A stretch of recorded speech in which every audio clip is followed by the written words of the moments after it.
RCK. I've seen a number of stories where the children of Scientologists, like yourself, not only follow their parents' footsteps, but in some cases outdo their parents and join the Sea Org. Now, in the normal world, you would also have kids who question and even defy their parents when it comes to religion. Why do I have to go to church? Politics. Why should I be a Democrat/Republican like you? Economics.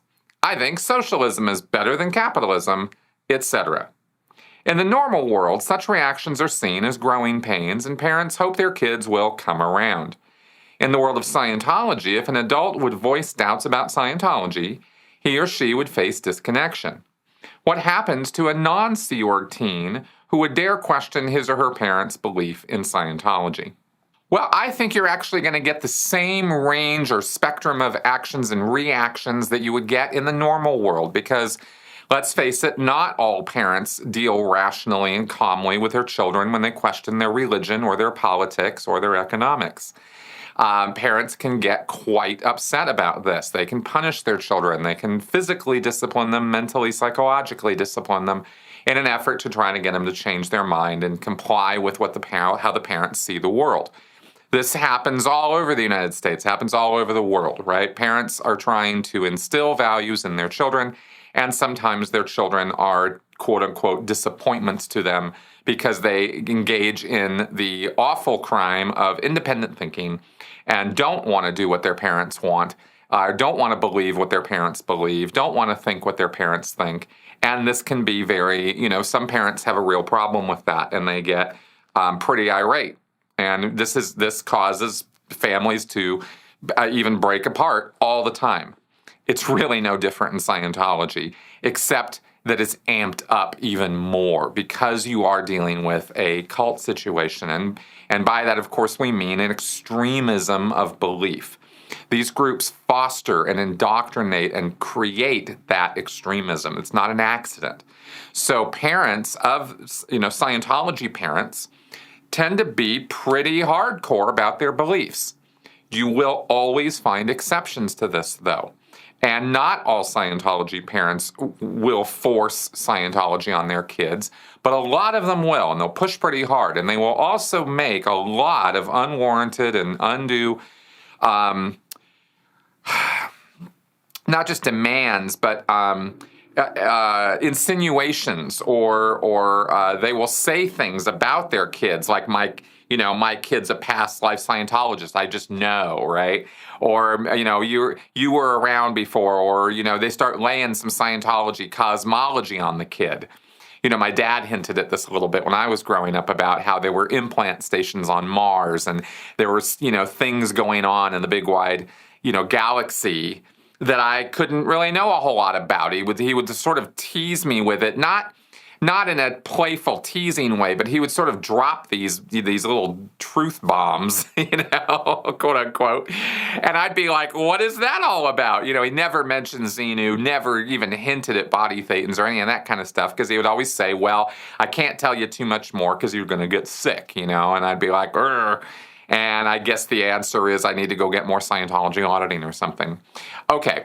So you have Scientology parents laying this stuff on their kids, and it happens more often than I think I imagined it did when I was a Scientologist, now that I've seen and heard more ex-Scientology kids talking about how their parents dealt with them.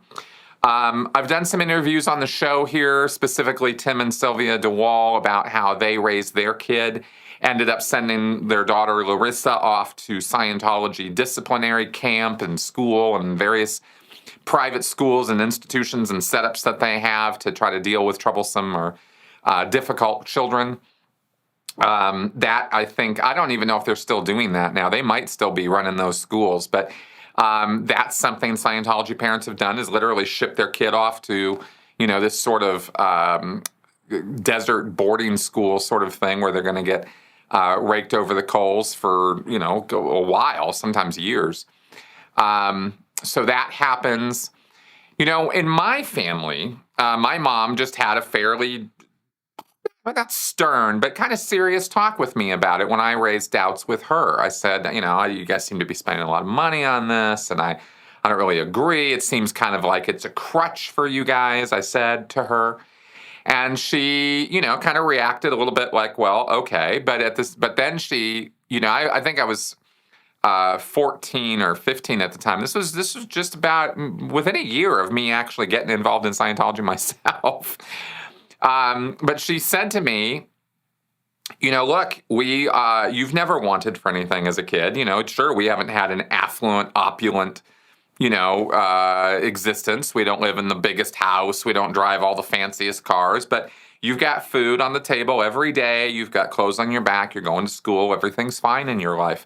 So you really don't have any position. My mom's basic point was, you're in no position whatsoever to question our spending habits or where we spend our money. And it's really none of your business anyway. So, and that pretty much put me in my place. I mean, she was right. So, I kind of okay. And it wasn't even mean-spirited. It was just kind of like a very factual adult kind of conversation for my 15-year-old self. And it made sense to me. And I was like, okay, well, I guess I'm going to leave that alone. But my mom had come from a Catholic upbringing. So she had decided very early on in my life that she was not going to enforce religion on me, whether it was Catholicism. They kind of had lapsed from that by the time I was born. And then they got involved with Scientology. And my mom certainly encouraged and used Scientology on me. Both my parents did as a kid. But my mom was determined that it wasn't going to be forced on me. And that's kind of a unique thing in these high control groups for parents to think that way about, passing it on to their kids. Most parents get more rigorous about it, and they start using Scientology ethics and even justice, and they do these things called conditions formulas, or they punish their kids, or they give them a real hard time, and that's, that of course has various, depending on the kid. Sometimes the kids comply and kowtow to the pressure and go along. Other times the kids rebel even harder, and it just gets worse and worse. So that's kind of a broad description of my, of how I've seen and encountered this, and I hope that gives you some more information about how kids are dealt with.